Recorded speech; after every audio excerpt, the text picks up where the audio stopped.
Hello friends, HP GK series में मैं आप सभी का दिल से बहुत बहुत स्वागत करता हूं। तो दोस्तों, इस एक वीडियो में हम डिस्कस करेंगे हिमाचल प्रदेश जीके के लिए कुछ मोस्ट इम्पोर्टेंट जो क्वेश्चंस हैं वो एचपी जीके के हम इस एक वीडियो में देख लेंगे। तो ट्राई करना वीडियो को शुरू से लेकर एंड तक जरूर देखने का, और आपके कितने क्वेश्चन गलत हुए हैं वो भी आप जरूर बताना, ताकि आप आने वाले एग्जामिनेशन में उन क्वेश्चंस को सही कर पाएँ। तो स्टार्ट करते हैं फर्स्ट क्वेश्चन से। तो फर्स्ट क्वेश्चन इस हिमाचल की सुकेत रियासत का अंतिम राजा कौन था। तो आपको बताना, जो सुकेत प्रिंसली स्टेट है उसका लास्ट किंग कौन था जिसने प्रिंस ऑफ वेल्स अनाथ आश्रम की स्थापना भी की थी। तो प्रिंस ऑफ वेल्स अनाथ आश्रम की जो स्थापना की थी वो की गई थी भाई लक्ष्मण सेन। तो बिल्कुल सही आंसर होगा इसका ऑप्शन डी।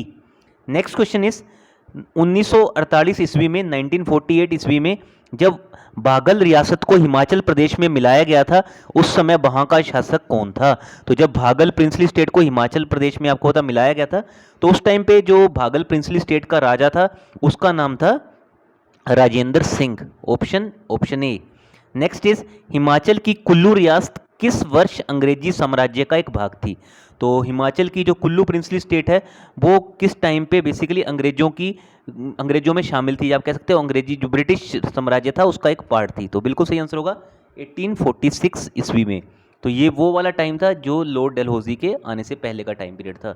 नेक्स्ट इज सुप्रसिद्ध राजा संसार चंद जो पहाड़ी क्षेत्र में विशाल हिंदू साम्राज्य स्थापित करना चाहता था, वो कहाँ का शासक था। तो ये तो सिंपल सा क्वेश्चन है, आई थिंक ये सभी को ही आता होगा। तो राइट आंसर है कांगड़ा। तो कांगड़ा के राजा थे बहुत शक्तिशाली संसार चंद जी। तो दोस्तों, नेक्स्ट क्वेश्चन पे मूव करने से पहले यही कहूँगा, अगर वीडियो आपको अच्छी लगती है तो जरूर लाइक करना। आपके लाइक करने से कुछ नहीं होता है, बस एक जस्ट मोटिवेशन मिलती है। इसके अलावा वीडियो को शेयर जरूर कीजिए। जितने भी आपके फ्रेंड्स एचपी जीके एग्ज़ाम्स की प्रिपरेशन कर रहे हैं या एचपी एग्ज़ाम्स देते हैं, उनके साथ आप शेयर कर सकते हैं। और इसके अलावा अगर आप चाहें तो वीडियो को सब्सक्राइब करके या चैनल को सब्सक्राइब करके बेल आइकन को भी प्रेस कर सकते हैं। तो दोस्तों, प्लीज़ ये काम कर देना, ये डेफिनेटली आपके लिए भी बेनिफिशियल साबित होंगे। मूव करते हैं नेक्स्ट क्वेश्चन की तरफ। हिमाचल के किस राजा ने नूरपुर राज्य की राजधानी पठानकोट से घमेरी स्थानांतरित की थी। तो नूरपुर की पहले राजधानी बेसिकली पठानकोट थी, तो इसने बेसिकली इसको घमेरी स्थानांतरित कर दिया था, जो आप कह सकते हो घमेरी शिफ्ट कर दिया था। तो इसका नाम था ऑप्शन ए बासदेव। तो बासदेव ने ये काम किया था। नेक्स्ट क्वेश्चन इज किस मुगल शासक ने कुल्लू के राजा जगत सिंह को राजा की उपाधि से अलंकृत किया था। तो किस मुगल एम्परर ने कुल्लू के राजा जगत सिंह को बेसिकली राजा की उपाधि दी थी, ठीक है ना। तो ये किसके द्वारा दी गई थी। तो राइट आंसर होगा औरंगजेब। याद रखना, औरंगजेब ने ये बेसिकली कुल्लू के राजा को जगत सिंह जी थे उनको राजा की उपाधि से अलंकृत किया था। नेक्स्ट इज हिमाचल की मंडी व सुकेत रियासतें, जो बेसिकली मंडी और कुल्लू प्रिंसली स्टेट की बात हो रही है, किस वर्ष प्रत्यक्ष रूप से अंग्रेजी साम्राज्य के अधीन आ गई थी। तो ये मैं ऑलरेडी बता भी चुका हूँ, ये सब चीज़ें हुई थी 1846 ईस्वी में। कुल्लू भी इसी टाइम पे अंग्रेजी शासन के अधीन आ गया था, जो आप कह सकते हो ब्रिटिश एम्पायर के अंडर आ गया था। नेक्स्ट क्वेश्चन इज हिमाचल के कोटगढ़ को ब्रिटिश भारत का भाग कब बनाया गया था। तो हिमाचल के जो कोटगढ़ को ब्रिटिश राज्य का भाग कब बनाया गया था। तो सही आंसर होगा इसका ऑप्शन ए, ये बेसिकली बना दिया गया था इनको 1828 ईस्वी में। नेक्स्ट क्वेश्चन इज अंग्रेजों द्वारा क्योंथल और पटियाला के शासकों से समझौता कर कब शिमला पर अधिकार किया गया था। तो अंग्रेजों ने बेसिकली, आपको पता होगा अंग्रेज क्या करते थे, हमेशा सबसे पहले वॉर करेंगे, फिर वो ट्रीटी करेंगे, फिर से वॉर कर लेंगे, है ना। ये हमने हमेशा देखा अंग्रेजों की ये टैक्टिक्स थी। तो इन्होंने क्योंथल और पटियाला के शासकों से समझौता कर शिमला पर अपना अधिकार जमा लिया था। तो ये कब जमाया था। तो बिल्कुल सही आंसर होगा 1830 ईस्वी में। नेक्स्ट इज हिमाचल का कौन सा राज्य 697 ईस्वी से पूर्व तक सांडा, बांडा, मलांडा और झंडा नामक 4 ठाकुरों में विभक्त था। तो बेसिकली 697 में यहाँ पे 4 तरह के जो बेसिकली ठाकुर थे उसमें ये डिवाइडेड था। तो ये था Kahlur princely state. Option B. Move करते हैं नेक्स्ट क्वेश्चन की तरफ।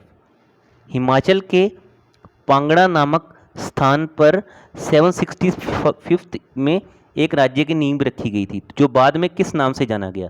तो बेसिकली आपको बताना कि ये पांगड़ा नामक स्थान पर जो एक राज्य की नींव रखी गई थी उसको बाद में किस नाम से जाना गया है। तो राइट आंसर होगा सुकेत प्रिंसली स्टेट। ये इंपॉर्टेंट क्वेश्चन है, इसको भी इंपॉर्टेंट मार्क कर लेना। नेक्स्ट इज महमूद गजनबी ने कांगड़ा के किले और मंदिर पर आक्रमण कब किया था। तो महमूद गजनबी आपको पता है बहुत बड़ा पर्सन था जिसने हाँ, आपको पता होगा 17 टाइम इसने बेसिकली भारत के ऊपर हमला किया था, है ना। ये हम किस इरादे से आया था? ये आया था प्लंडरिंग के इरादे से। इसका कुछ भारत में अपना आधिपत्य स्थापित करने का कुछ ऐसा निश्चय नहीं था, कोई निर्णय नहीं था। बस ये लूट मार करने आता था, है ना। ये लूट मार करके वापस भाग जाता था।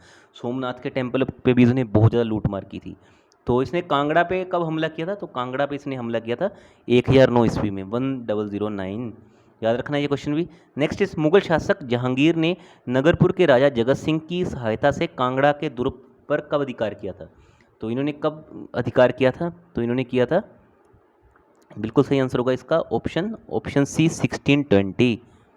नेक्स्ट इज कांगड़ा के किस शासक ने सभी पहाड़ी शासकों का संघ बनाकर 1588-89 में अकबर के विरुद्ध युद्ध किया था? तो इन्होंने अकबर के खिलाफ युद्ध किया था, तो इनका नाम था बिधिचंद। उसके बाद अकबर ने इनका बहुत बुरा हाल किया था। आपको अगर आपको एचपी हिस्ट्री पढ़ता है तो शायद आपको ये चीज़ें पता होंगी।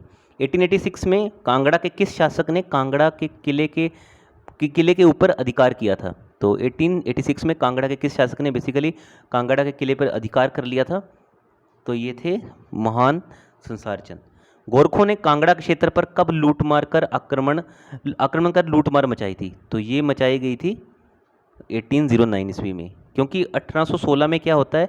1816 में ट्रीटी ऑफ सोगोली हो जाती है ब्रिटिश और ये गोरखास के बीच में। तो उससे पहले का ये एक ही ऑप्शन है। ऐसे भी आप अगर आप चाहें तो एलिमिनेशन टेक्निक से भी ऐसे क्वेश्चन सोल्व कर सकते हैं। नेक्स्ट क्वेश्चन इज शिवालिक निवासी उस शक्तिशाली किरात राजा का नाम बताइए जो आर्यों के राजा देवीदास से लड़े थे। तो जो आर्यों के राजा थे बेसिकली दिवोदास, उससे लड़े थे। बहुत शक्तिशाली राजा थे ये। कहाँ के? शिवालिक, जो भी शिवालिक हिल्स है वहाँ के। तो दोस्तों ये आपको पता बैटल को बोला जाता है, फेमस बैटल थी, शंबर और दिवोदास के बीच में हुई थी। तो एक इंपॉर्टेंट है ये क्वेश्चन भी। नेक्स्ट इस राजा संसारचंद व महाराजा रणजीत के बीच ज्वालामुखी की संधि किस वर्ष हुई थी? तो महाराजा रणजीत सभी को पता होगा किस तरह से इन्होंने ये पंजाब की 12 जो बेसिकली अलग अलग ऐसी प्रिंसली स्टेट्स थी उनको मिलाया था। तो उनके बीच में और हिमाचल प्रदेश के राजा संसारचंद के बीच में एक ज्वालामुखी की संधि हुई थी, जिसको बेसिकली ट्रीटी ऑफ ज्वालाजी भी बोला जाता है। तो ये हुई थी 1809 में।